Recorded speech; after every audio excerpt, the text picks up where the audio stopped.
Hey guys! Today we'll be covering a manhwa called The Adopted Daughter-in-Law Wants to Leave. If you enjoy the video, please remember to like and subscribe so we can bring you more recap content. Our story starts in an empire where there are two very different, very powerful families. One is the family of Duke Schutz, who are known for their battle prowess. The other is the family of Duke Kleider, a family known for their economic wealth and trade connections. I know what you're thinking. They must be sworn enemies, right? Actually, wrong. Historically, the two families have always been close, but something happened in the last decade to bring them even closer together. Exactly 10 years ago, a horrible accident befell the Duke and Duchess Kleider when their carriage fell off a cliff. When Duke Schutz heard about his dear friend's passing, he ran to the scene to find their bodies, but no sign of their child.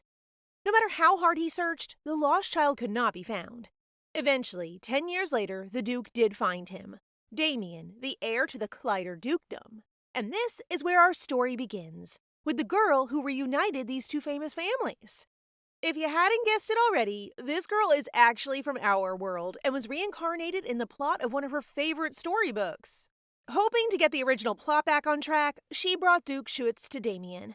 According to the story, this boy will join his adopted father in war 4 years later and meet the female lead, Ashabel. Then they'll live happily ever after. But things take a sudden turn from the plot when the Duke announces that not only will he adopt Damian, but the girl too. She was not expecting that. At this time, the Empire has been successful in several conflicts, so money is no issue. Nobles are eager to spend their money and demonstrate their wealth and generosity, so many have been adopting from orphanages to improve their reputations. Of course, that doesn't mean they actually care about the kids.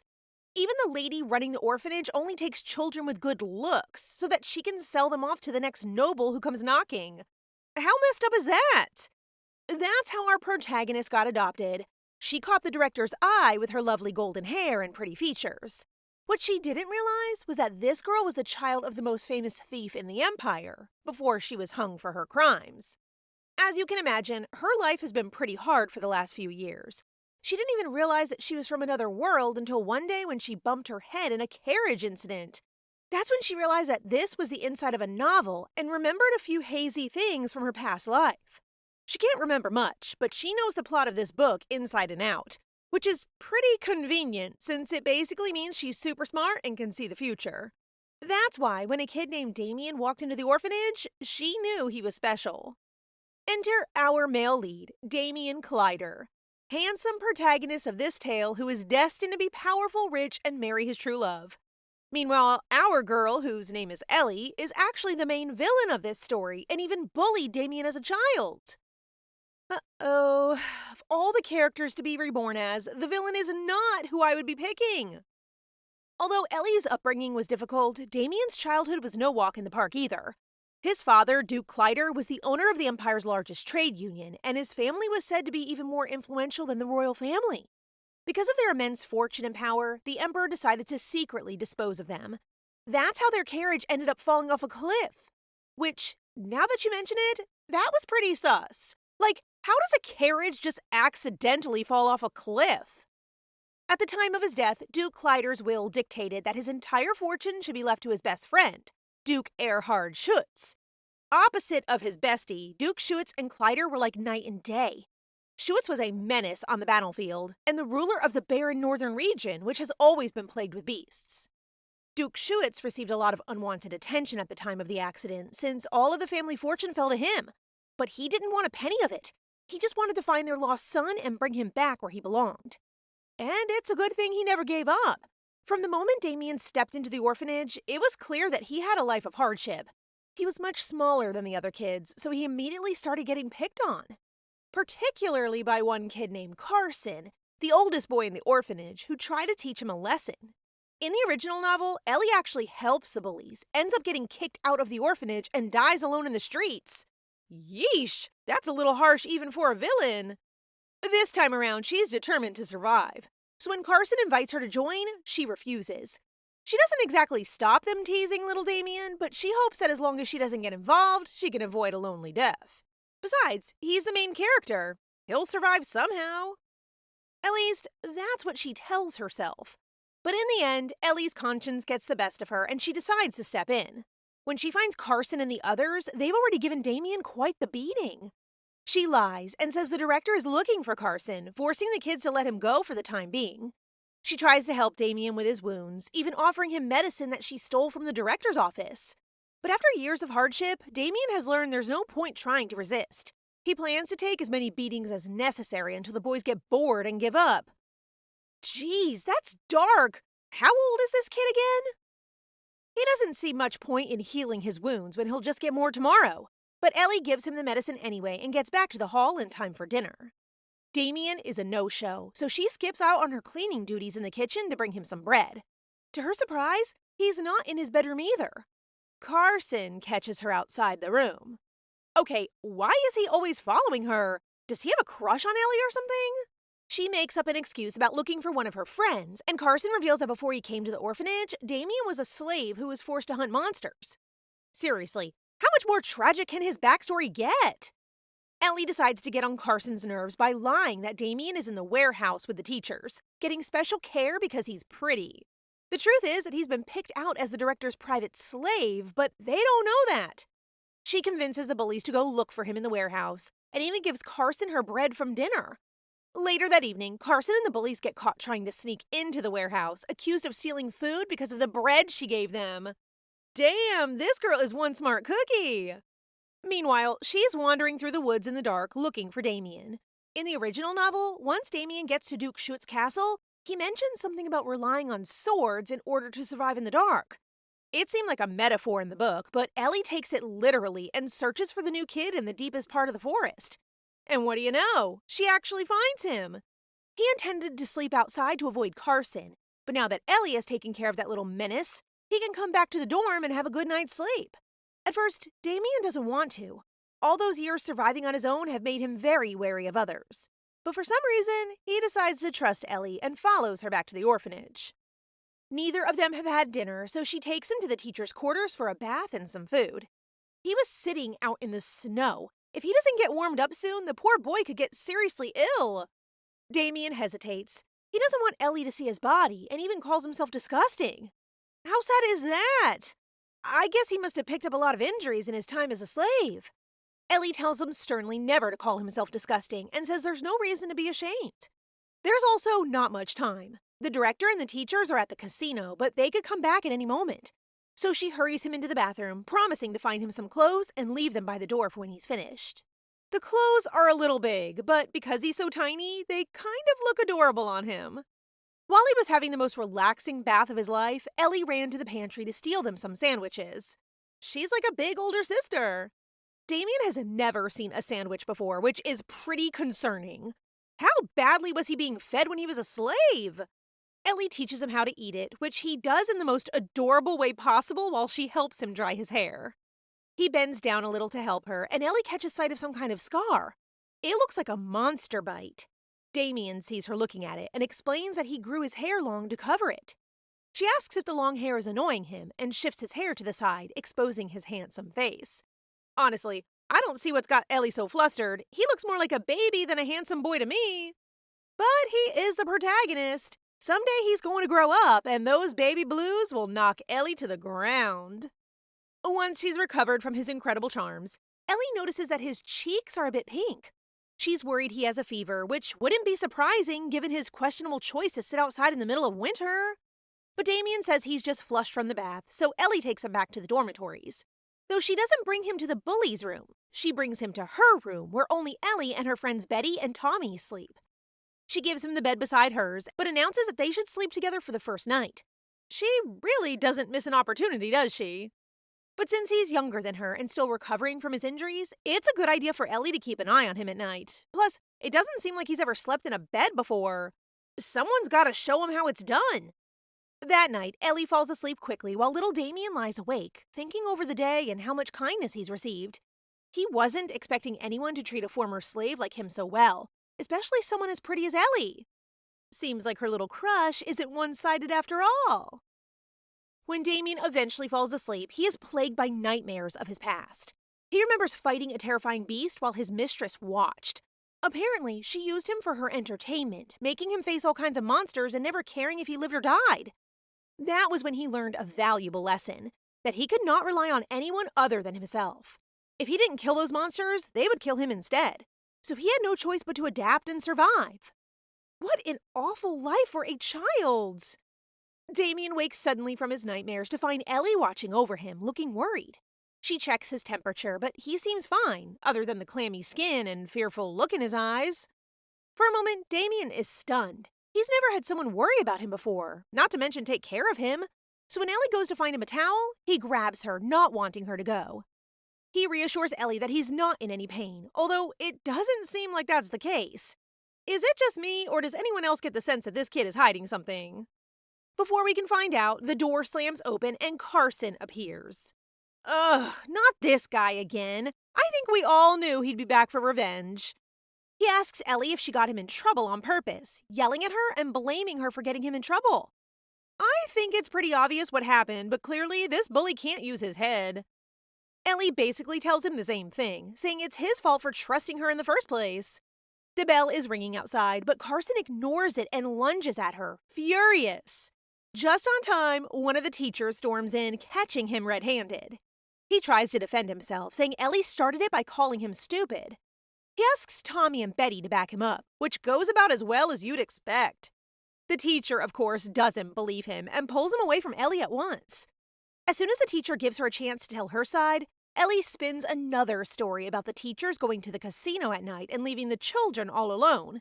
She plays the innocent angel perfectly, and in the end, Carson looks even worse and their teacher is on the back foot. The final blow comes when Ellie mentions that the warehouse door was open last night, which is curious since she was the last one to lock up before the keys went missing. Obviously, she knows that it was actually the teacher who stole the keys and went inside, but she acts like it's her fault and even turns on the waterworks. Someone give this girl an Oscar already! There's no way the teacher could blame her after that, since she doesn't want to raise unnecessary questions and get in trouble herself. So the teacher drags Carson away, determined to pin all the blame on him, even though he insists Ellie made the whole thing up. As soon as the teacher is gone, Ellie's crocodile tears disappear. She switches back to cheerful old Ellie as if nothing ever happened, and tells the other kids to wash up and get ready for the day. She's kinda scary, huh? Maybe that's why Damian is too shocked to form a sentence after they left. He can't understand why she did all that to protect him. But Ellie just explains that it's the job of adults to look after children. Since the adults in the orphanage aren't doing that, they have to look out for one another instead. So in future, she tells him to lean on her more often, promising he'll be happier if he does. Aww, what kind words from our mini Miss Psychopath! Tommy bursts into the room and tells the kids to hurry up before the director catches them. Ellie drags Damian, who looks like his heart is about to explode. Meanwhile, Carson is stewing in his rage, locked up alone in the attic room as punishment. He can't understand why Ellie is being so nice to the new kid. But what he feels even more than hatred is jealousy. See? I told you he had a crush on Ellie. He's just mad that she's not paying him enough attention. You'd think he would have gotten the hint by now. Damian and Ellie end up working the same shift in the kitchens, but they don't talk much. Damian seems a little caught off guard because of what happened, and Ellie starts to wonder if he blames her for lying to everyone. He insists that's not the case, and his adoptive big sister goes on to explain that the best way to survive is by being strong and getting revenge. Not giving in like he used to do before. This is the first time anyone has encouraged him to stand up for himself, so Damian is a little flustered. When is he not? But he swears to take her advice and face his enemies head-on from now on. And since there are people protecting him, he swears to protect them too. That's the spirit! There's the protagonist energy we were looking for! While they're working in the kitchens, the director stumbles in looking to cure her hangover. She drank too much in the casino last night. Apparently, she does that a lot, since that's actually how Damian ended up in the orphanage.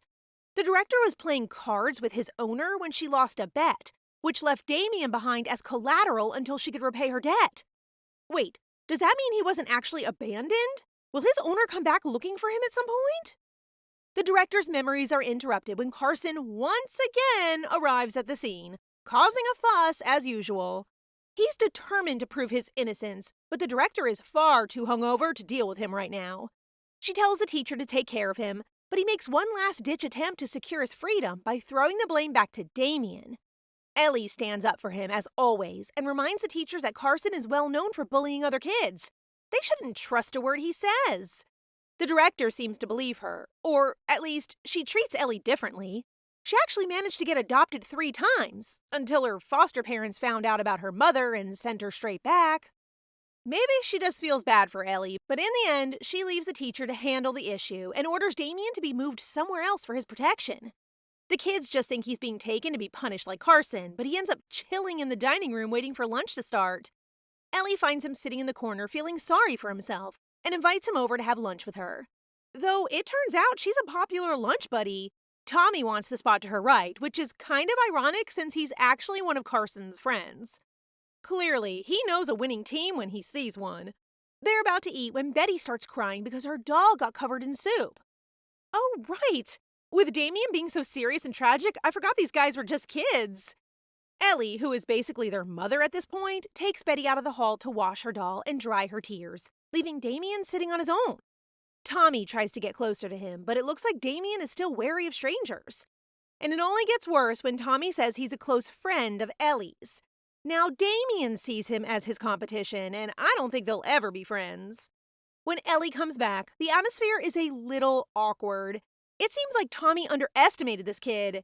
He's not kind and shy. He's a wolf in sheep's clothing. That evening, Damian comes out of the shower all warm and drowsy. His cheeks look so soft and fluffy that Ellie finds him even more adorable than usual. I think our girl has a bit of an obsession with this kid. She even goes so far as to dry off his cheeks, admiring his pretty little face. I mean, look at him. It's so obvious he's the male lead.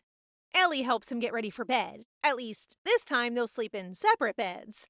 Damian seems a little scared by the idea, but he doesn't say anything. He just climbs into bed, clearly upset but refusing to say a word. Ellie thinks he's just exhausted from the day and wishes him sweet dreams. Quietly, he tells her to sleep well and uses her name for the first time since they met. Doesn't seem like a big deal if you ask me, but Ellie nearly has a heart attack. She's so happy that she goes to sleep with a smile on her face. A few hours later, she gets up to use the toilet and finds Damian missing from his bed. Betty is awake and saw the whole thing. Carson came and took him. The boys are currently teaching him a lesson outside in the snow. You would think he'd be mad about getting punished and the damage to his reputation, but he seems angrier about how Ellie was treating him. Geez, can he be any more obvious? Carson keeps pushing him, trying to get Damian to fight back. He doesn't expect the kid to actually stand up for himself, but after everything Ellie taught him, Damian refuses to sit back and take another beating. He's about to throw a punch when Carson catches him off guard, saying Ellie was only nice to him because she pitied him. And that strikes a chord with him. After all, the first thing she said when he arrived was that he looked weak. What if all this time she just thought he was pathetic? Carson has finally hit the mark. Damian is right back to his days as a slave, being told he's worthless and no one truly cares for him. Oh, this is too sad. I can't watch. Carson kicks him, grabs his shirt, and pulls him back to his feet, only to throw him in the river. What the heck is he thinking? It's the middle of winter. He'll freeze to death in seconds. Lucky for him, Ellie arrives with superhero timing and catches him right before he hits the water. Oh boy, Carson's really done it now. Apparently, this isn't the first time Carson's tried to push kids into the water. That's how she knew where they'd be. She ran over as fast as she possibly could and made it just in time to give Carson the scolding of his life. This stupid bully still hasn't realized that she doesn't like him anymore. He's racking his brains, trying to think when she stopped joining in on their games. And more than anything, he can't understand why she's chosen to protect Damian of all people. He's so angry and confused that he lashes out, aiming another punch at Damian while screaming that this is all his fault. Ellie grabs him, throwing them both out of his path while Carson goes sailing towards the water. Serves him right. I hope he freezes to death. While the boys are trying to help Carson onto the banks, Ellie and Damian hightail it out of there. Damian is surprised at how angry his protector seems.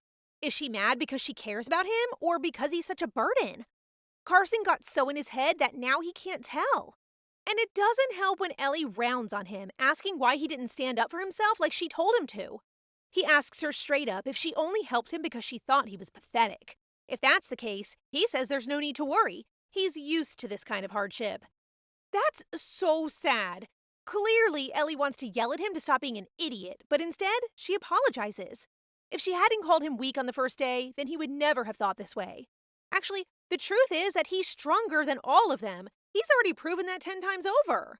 Damian can't quite believe it, but he's so relieved that he starts to cry. Someone just needs to give this kid a hug already. Ellie reassures him that she doesn't hate him. When he mentions one time that she avoided making eye contact, she turns away, blushing, and promises there was a perfectly good reason for that. Yeah, a perfectly good reason called a crush. As soon as Damian turns those baby blues on her, she gets flustered, and Pinky promises never to avoid his gaze again. He likes holding her hand so much that he doesn't let go, and asks if they can sit together at every meal from now on.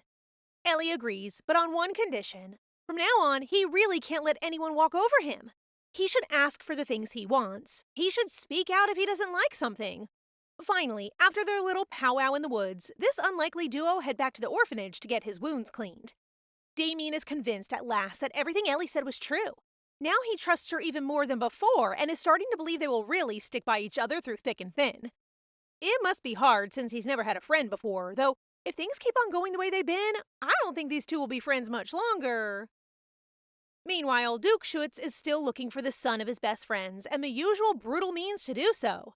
After 10 years, he's developed the ruthless tactic of searching area after area and cutting down anyone who wastes his time with lies or misinformation. Yikes! Is anyone else a little worried about this guy becoming Ellie's dad? Not to mention sweet baby Damian. Back at the orphanage, Ellie has cleaned up Damian's wounds and is trying to get him to go to bed. Of course, he only wants to sleep with his big sister/savior. Well, he does get pretty bad nightmares, and we already know Ellie can't say no to those baby blues. She agrees, so Damian climbs in beside her, suddenly smiley once again. Ellie gives him a little pat, calling him her baby brother, and suddenly the smile disappears. He makes a point of saying they're not siblings and suddenly turns away. Ellie thinks he's just mad because he doesn't want to be treated like a kid and tries to take it back. Instead, she says that she feels super comfortable with Damian, which seems to appease him for the time being. I think we can all tell this is going to become a problem down the line. At last, Ellie is able to tuck him into bed and get him to sleep. That night, for the very first time, Damian doesn't have any nightmares. Actually, he dreams of Ellie and him sitting on a field and braiding flower crowns. Oh my gosh, this kid is too pure to be the protagonist. Unfortunately, the dream can't protect him from everything that happened yesterday, and he wakes up sick. He was literally beat up in the snow. Of course he was going to get sick. His temperature is so high that he'll have to stay in bed for at least a few days, which causes Ellie to panic. She orders him to stay in bed, promising to return from her chores as soon as possible with some soup to help him recover. She leaves Tommy in charge and heads to the director's office for her cleaning. She's hoping to steal some more medicine when the director leaves, but today is not her day. The director is in a bad mood because of their financial situation. They're in a lot of debt, so she's thinking of selling some of the magic stones she keeps locked away in her cabinet. Oh yeah, apparently that's a thing. Some people in this world are born with magical abilities, but those who aren't can use magical stones to even the odds. They can only be crafted by a magician and are therefore very precious. How convenient that they just happen to have a whole cabinet full of them. Obviously, they're very valuable, so the director doesn't want to part with them. Looking at Ellie, she becomes angry about her mother. If it wasn't for her reputation as a thief, she could have sold Ellie a long time ago at a very high price because of her looks. One of the teachers comes in to interrupt her thoughts with more bad news. Because Duchess is tirelessly searching for the heir of Clyder, nobles are adopting less and less orphans. Probably because they're worried about getting cut up like the other guys we just saw. Ever since the disappearance, the Duke has searched far and wide for a child with black hair and blue eyes. Word got around about the heir's appearance, so as her latest attempt to turn her fortune around, the director ordered her teachers to spread a rumor that they found him. I bet she has no idea that it's actually him. The teachers are a little worried about Duke Schuetz turning on them if Damian isn't truly Duke Clyder's lost heir. But as Ellie already knows, that's not a problem, and the timing couldn't be better. With Damian's fever steadily climbing, he needs proper medical attention fast. While they eagerly anticipate the Duke's arrival, he is once again causing a crime scene in some poor people's mansion. They seem to have deceived him somehow, not realizing exactly who they were messing with. The Duke has his sword at the throat of a woman who is begging for mercy. Schutz doesn't seem to care one bit, but his right-hand man asks him to listen to their side first. The Duke still isn't interested. Apparently, they committed a fatal crime, for which the punishment is death. Excuses are irrelevant right now. All he wants to know is where the heir has gone, and that's when we find out that this woman is actually the slave owner who had Damian before he came to the orphanage. Okay, I've changed my mind. He can go ahead and kill her. The lady tells him about the orphanage, trying to reason that the decision was actually for Damian's own good. But the Duke is so enraged that he raises his sword, ready to kill the lady and her accomplice. Once again, his right-hand man, whose name is Ante, is their savior. The woman wasn't lying. A few days ago, he received a letter stating that a nearby orphanage had taken in a child matching exactly the right description. And he decided to reveal that right now? These two are just as psycho as each other. I'm not sure I want Damian growing up with these kind of people. But even Ante isn't safe from his fury. He wanted to confirm the news before suggesting it, in case Schutz got angry and blamed him for the mix-up, like he's doing right now. It really looks like he's about to turn on his own man when one of the victims confirms that the message they received mentions exactly the orphanage they sent Damian to. Which is great, but still not worth sparing their lives, apparently. When the director receives word that the Duke is on his way, she nearly has a stroke. She just found out that Damian is sick. Ironically, so is Carson, but nobody cares about that. She can't present the Duke with a dying boy, so it looks like it's time to sell one of her magic stones for drugs. Only one of them appears to have gone mysteriously missing. Upstairs, Ellie is doing things the old-fashioned way and tending to Damian at his bedside. Damian's fever is really high, but he refuses to sleep. He just wants Ellie to stay by his side. In case you hadn't already guessed, Ellie stole one of the mana stones to help Damian recover. Luckily, he soon falls asleep, allowing her to sneak out and get some real medicine. But the director has caught on and came straight upstairs to find her. She sees right through her lies and reaches into her pocket to grab the mana stone. Ellie keeps trying to play it off until the director mentions her mother, which really gets her blood boiling. Clearly, the director just wants to take out her anger on someone. She's about to slap Ellie when Damian appears, forcing himself between them and warning her to back off. Finally, why is he so good at defending other people but not himself? The director is a little flustered. In the moment of her hesitation, a teacher comes skidding around the corner, screaming that the Duke is on his way. Suddenly, the orphanage is full of people yelling and cleaning up in preparation for his arrival. The director orders all boys with black hair and blue eyes to line up, but ignores Damian. She doesn't want a kid in his condition to embarrass the orphanage, and before Ellie can disagree, he suddenly faints. Oh no, how the heck is Ellie supposed to get him in front of the Duke in this condition? The teachers gather out front to welcome the Duke, who cuts to the chase right away. He asks to see the director, who is hiding inside, and wants him to bring the kid in question outside. They've all been told to keep their mouths shut, so in the end, he storms inside, determined to find Damian himself. He's not very impressed with the orphanage, which is understandable since it's more of a slave house than a home for children. He's just rounding the corner when Ellie appears, bumping into him and hitting her head. She really plays it up, acting as cute and innocent as she can. She even calls him Uncle. Oh, girl, didn't you read the book? This is not the man you want to be calling Uncle. Ellie tells them that there are 5 kids lined up in the director's room waiting for him, which confuses the visitors. Why did they lie about the director when she was here the whole time? She runs off, leaving the men to find the office. The director is waiting with her fakest smile and 4 young boys with dark hair and blue eyes. Schutz pulls out a magical stone with the energy of Duke Clyder. If his son is present, it's supposed to glow. Since Damian isn't there, it doesn't light up, so the Duke gives his second order to kill them all. Whoa, buddy, slow down! Violence is not always the answer! Thanks to Ellie, the Duke notices that there's one child missing. He draws his sword and forces the director to reveal the last child, the one she's been hiding. Wow, Ellie is seriously too clever for her own good. She's already perfectly positioned herself by Damian's bedside, ready for the Duke's arrival. This is for the best, but now the idea of her best friend being taken away is a little bittersweet. When the Duke storms into the dormitory, Damian looks wary. He doesn't understand that this man is here for him and instead gets up to protect Ellie. What a little hero! The Duke is strangely amused by his hostility. For such a small kid, he sure seems brave. But his amusement disappears completely when he reaches into his pocket to find the magical stone glowing bright blue. It lights up the whole room, which is a pretty clear sign. As soon as the stone is put away, Damian faints again. But this time, it's not because of his illness. Apparently, he reabsorbed the energy that he lost when he was separated from his parents. The Duke places the stone in his hands, and immediately Damon's fever begins to subside. That was a close one. I'm not sure how much longer he would have lasted. The teachers run off to grab the adoption papers, hoping to get this terrifying Duke out of their orphanage as fast as possible. Duke Schuetz lays Damian gently back on his bed, while Ellie promises to take over his care. That turns his attention back to her. After all, the Duke is smart enough to realize that she approached him deliberately. What he doesn't understand is why she didn't lead him to Damian right away. Ellie answers carefully, not wanting to take the same path as her character from the original plot. She tells him the truth, that she wanted him to see how bad the situation is for the kids in the orphanage. That way he might understand how much Damian had been through, and how difficult things have been for these children who had to look after themselves. After that, the Duke is swayed and decides to adopt her too. Ellie wasn't expecting that one bit, and maybe she would have refused if Damian wasn't still so clingy. He hasn't quite recovered yet, and considering how he reacted last time, it's probably best if she just goes along with things. He'd probably have a tantrum and run away if they were separated.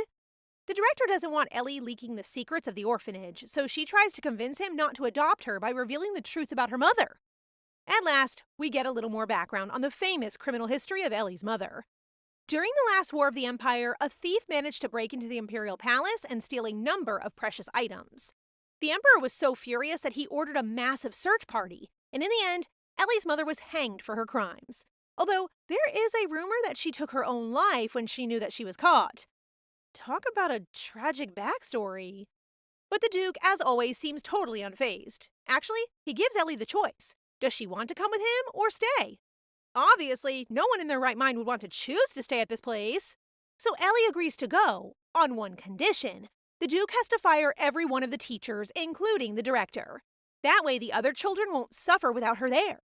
She's got such a big heart. I don't know about you guys, but I wouldn't have thought twice if someone offered me the chance to leave.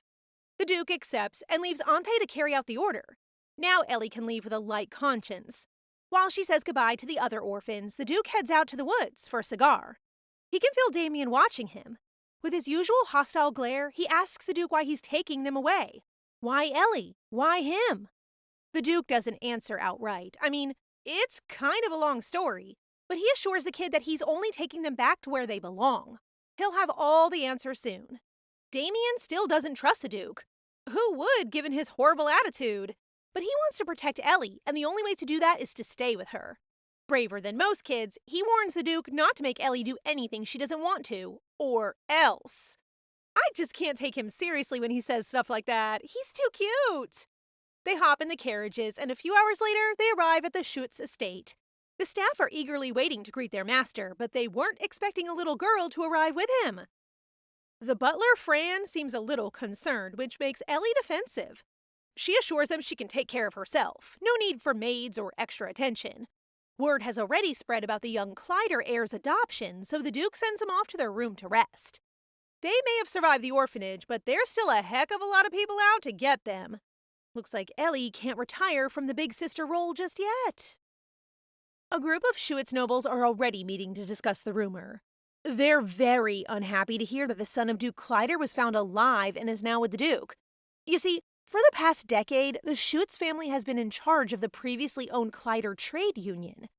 Those who are allied with the Schuetz family don't want the Duke to give that up for some random orphan he found in the woods. One young Viscount is particularly determined not to lose any of the influence and power he gained when the Kleider family fell apart. The thing is, they're all too scared to say anything to the Duke. And speak of the devil, look who just arrived. He heard pretty much everything, so the nobles are a little flustered when he joins the meeting. They pretend to be happy about Damian's discovery, but make it clear that they don't see Damian as one of their own. They want him to fend for himself. But if Damian took his parents' name at this age, then he would be taken advantage of, or worse, killed. Duke Schuetz also tells his council about the girl he brought home, claiming she could be of use to the family. He announces that he plans to make them both his official heirs, causing total outrage. Wait, I don't get it. So he wants to carry on the Kleider family name, but he's adopting Damian as his heir? So what will happen to the Schutz family? The nobles don't get it either. You see, the Duke's plan is to eventually get Ellie and Damian married so that he can stand on his own 2 feet and take up his position as head of the Kleider family. Once he's educated and married, the other nobles won't be able to threaten or take advantage of him, so he'll be protected. But in the meantime, the Schutz family will spend all their money on raising these 2 kids, only to eventually lose control over the Kleider trade union when they leave. So you can see why these old men are mad. No matter how angry they get, the Duke is still the Duke, and it's not easy to depose him. The only one who still seems determined to stand in his way is that young Viscount. We're gonna have to keep an eye on that one. Unaware of all the politics, Ellie is just excited about her new gorgeous bedroom. Plus, she's got a small army of maids to tend to her every need. The head maid introduces herself as Rowena and encourages her to speak comfortably with them. Ellie feels a bit awkward acting casual with adults after her experience at the orphanage. But these ladies, whose names are Ebana, May, and Estelle, are super sweet and have already taken a liking to their young mistress. They get to work at once, preparing her for a bath, which is even more awkward. I mean, wouldn't you find it kind of weird getting naked in front of a bunch of strangers who help you wash? No thank you. They introduce her to luxuries that Ellie has never had before, like fragrance oils. She only ever washed with cold water at the orphanage, so having a huge bath all to herself was like paradise. After a nice long bath, Ellie tumbles into bed, exhausted from the first day at the Schutz estate. She rolls over, about to fall asleep, and bumps into another body on the bed. You didn't really think Damian would let her spend her first night alone now, did you? He's had the same special treatment and already looks more like an adorable heir with his haircut and fancy pajamas. Despite the fact that he literally snuck into her room to climb into her bed, he suddenly gets all shy thinking about how pretty she looks. Isn't he just the cutest? He's even more flustered once Ellie tells him about the plan to get the 2 of them married someday, because somehow she's already heard about that. Damian is too young to understand the concept of marriage, meaning Ellie has to try and explain the concept of love. As soon as she starts describing the feeling, Damian realizes he's down bad for her and starts hiccuping out of surprise. Ellie is also kind of embarrassed about the whole situation, but she's not taking it too seriously.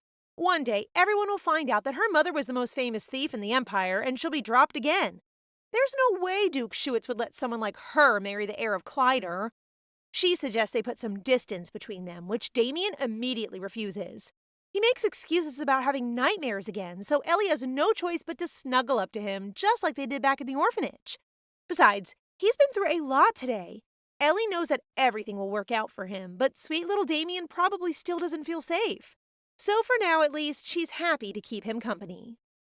Meanwhile, the Viscount who opposed Damian's adoption ordered an investigation and has discovered the truth about Ellie's mother.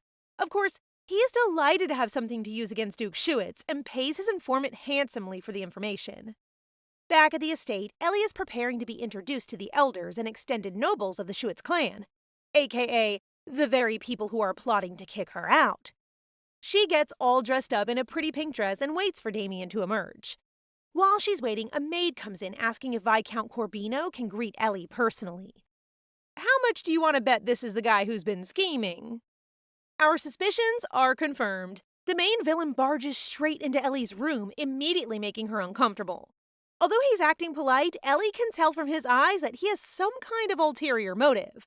She plays along, so he brings in a small gift, a blue hope stone that came from the Viscount's territory. Suddenly, the Viscount orders the head maid to leave, wanting a moment in private with Ellie. That's sus as heck. What kind of man asks to be alone with a young girl like that? But the head maid can't refuse, so she walks out, and immediately the Viscount's tone changes. He tells her not to look at the stone, saying she doesn't have the right. But then he does a complete 180 and decides to leave it with her, promising to send a maid back for it. Okay, he's obviously setting her up. He wants to make it look like she stole it. The maid he leaves behind encourages her to look at it a little closer, but at just the right moment, Rowena returns and announces that Damian is ready. Ellie gets up to leave, and the maid starts to sweat. As you probably already guessed, she was ordered to slip the stone into her pocket so that they could frame her. So she attempts to complete her mission and does a very dramatic display of tripping and falling to the ground, just about managing to get the stone in her pocket as she does so. Oh no, did Ellie realize? The whole thing was clearly suspicious, but maybe she didn't notice. Ellie is about to go to the council meeting, but goes over to check that the maid didn't dirty her dress first. When the kids arrive at the council, the nobles make it very clear that they're not pleased with the Duke's choice of bride for Damian. But Ellie doesn't care about their reaction. Actually, they don't seem as hostile as she was expecting. It could have been worse. The Viscount steps in right away to address the Duke. Oh, here we go. He claimed to bring the Blue Hope Stone as a present for Damian, but after a little whisper from the maid, he announces very loudly that it's disappeared under mysterious circumstances. For a bunch of villains, these guys are pretty awful actors.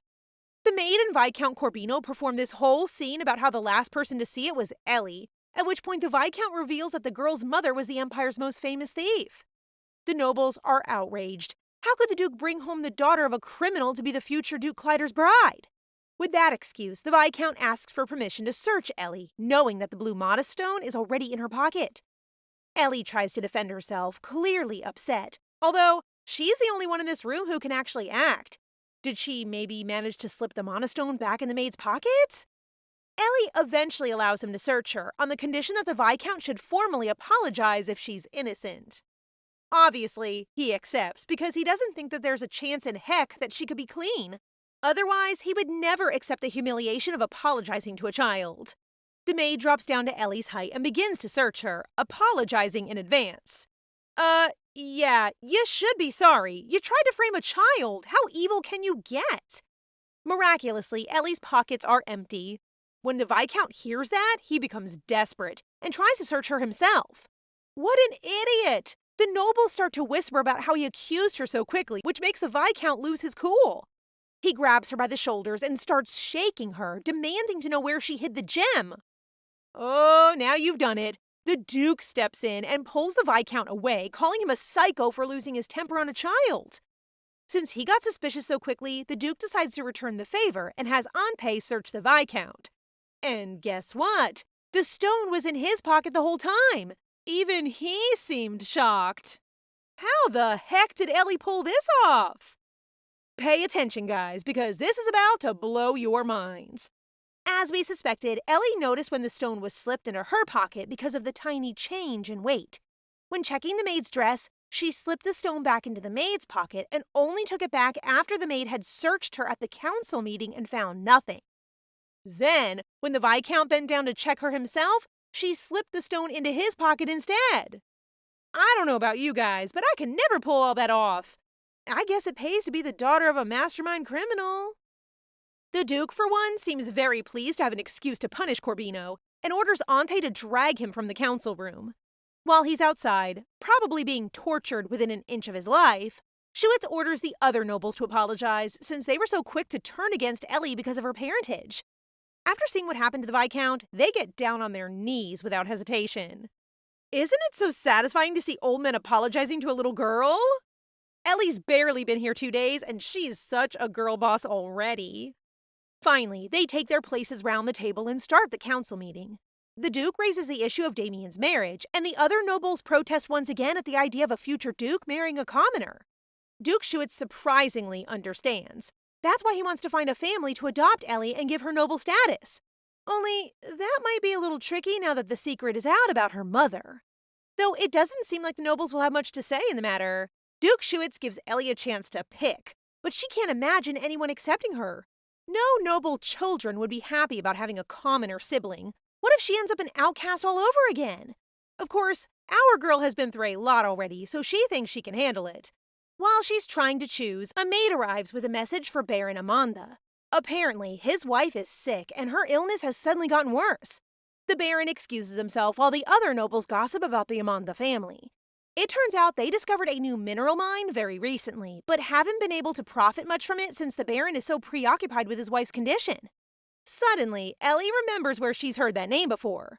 The Baron Amanda is a pretty average nobleman, but later in the story, he will craft a sword from the minerals in that mine. And thanks to that sword, Damian will succeed in battle.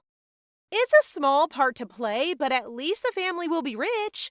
Ellie asks Duke Schuetz if she can join the Amanda family, and he tells her she'll need to convince the Baron first. He even warns her that her little trick with Corbino won't work on him. That man doesn't miss a thing. After the council meeting is over, Damian and Ellie can go back to acting like kids. A few days later, they visit a small greenhouse on the Schuetz estate, where they can play among the flowers and forget all about the politics for a while. The kids find flowers that remind them of each other, and Ellie tells Damian about the plan to make her the daughter of Baron Amanda. All that really means is that her last name will change. She's still going to stay at the Duke's estate and be by Damian's side as he starts his swordsmanship training. Since they'll start being busy soon, they decide to spend the whole day playing and end up in the woods outside after dark. Suddenly, there's a loud noise, and they turn around to find a shadowy figure approaching them. Ellie shields Damian, but nothing happens. When they turn around, it's not a monster, but an older lady behind them. She doesn't seem to have any idea where she is, and she seems unwell. She's wearing upper-class clothes, so she can't be a servant. Ellie wants to get her inside so she doesn't freeze to death, but she seems too frightened to walk into a castle full of strangers right now. So she puts on her sweetest smile and introduces herself to the woman. Unfortunately, she doesn't seem to know who she is, or anything really. It's possible she has dementia. But the most important thing right now is to get her out of the cold. Ellie invites her to come and play with Damian and her in the greenhouse since it's so warm and pretty over there. The woman takes a liking to her and comes with them. Ellie starts asking questions, hoping to get a name or find out why she was in the cold. But at the perfect moment, someone calls out for her. It's Baron Amanda, who's been looking for her everywhere. So that means this must be Vieira Amanda, his sickly wife. You would think he'd be relieved they brought her inside, but the Baron seems deeply suspicious of Ellie. He accuses her of trying to take advantage of his wife's condition, which activates Damian's protective little brother mode. He even goes so far as to scold the Baron for speaking so rudely to her, so Ellie has to hold him back. But instead of getting angry at Damian, the Baron just acts even ruder to her and tells her not to bother with any of the Duke's little schemes. Yikes! Maybe she chose the wrong family. That man clearly has no intention of adopting her. After they leave, maid Ivana comes running up to them with a worried expression. She asks if they met the Baron and his wife and tells them to stay away from the Baroness if they see her again. Ellie's suspicions are confirmed. She does in fact have a form of dementia, which means she could become dangerous or difficult to handle if she's had a bad episode. You see, the Baroness was perfectly fine until she had her son, Sir Gerate. After giving birth, she became much weaker, and her illness continues to worsen day by day. Everyone thinks there's no cure, but Ellie doesn't think that's right. When Vieira recognized her husband, she returned to her senses at once. Maybe there's more to this than meets the eye. When the Baron and Baroness return to their quarters, the Baron begs his wife not to wander off in future. She agrees, but tells him he shouldn't be mad at Ellie. If it wasn't for her, she might have died of hypothermia. She wants to see the kids again, and even asks her husband to apologize to them. It seems Ellie made a good impression on her. The next day, the kids are messing around when Rowena interrupts them, announcing that the Baron and Baroness Amanda have come to visit. They literally walk in bowing, apologizing straight away for the misunderstanding yesterday. That was quick. Ellie accepts their apology and asks only one thing in return. Vieira's symptoms are worsened when she's in a heightened emotional state, so if the Baron speaks more gently to her, she might get a little better. She also asks for permission to hang out with the Baroness from time to time. The Baron is probably against the idea, but once he sees how his wife warms up around her, he doesn't have much choice. They have their first little tea party only a few days later in the greenhouse, where they discuss Ellie's arrival in the Schuetz estate up north. Vieira is very caring and considerate and seems to have taken a liking to her already. The conversation gets a little darker when they turn to the subject of Damian's adoption. The Baroness tells her honestly about the Great War 15 years ago that came about because of a prophecy. The whole conflict centered around the Tree of Life, a natural power with magical properties that can increase mana in anyone that comes nearby. As such, those who live near the tree have unique magical powers and don't need mana stones to use them. One day, the tree wilted and everything went downhill from there. The imperial family were able to save the tree, but hid the truth of how from the people to keep their power a secret. War broke out, and during the long days at battle, the Kleider and Schuetz families became friends. In the end, the Empire was victorious, and the Dukes returned from battle as war heroes. But honor wasn't the only thing Duke Schuetz brought back. He also returned with Miss Yuria, who became his wife. Throughout history, the Schuetz family had been afflicted with a curse that made half of them go mad. But after meeting Yuria, the Duke became calm. She was from an enemy land, so maybe she had abilities that helped control his curse. For 3 years, they were happily married, but then, when the Duke went off to battle, Yuria used her magic to completely get rid of the curse, which ended up taking her life. After that, Duke Schuetz cut off all ties with the outside world for years. Until the day he received a letter about his best friend Kleider's newborn son. But as soon as Schuetz opened his gates and went to visit them, they were murdered. So that's why he's got such a terrifying personality. He lost his wife and best friend around the same time. It's a wonder he didn't turn into a villain. The conversation then switches to the Baroness's son and their family mines. Hoping to accelerate their fortune, Ellie asks if she can visit the mine sometime soon. So guys, what do you think of this story so far? Please subscribe and turn on notifications for updates on this and all our other stories, so you can be the first to find out when they're out. Thank you so much for your support. See you in the next one!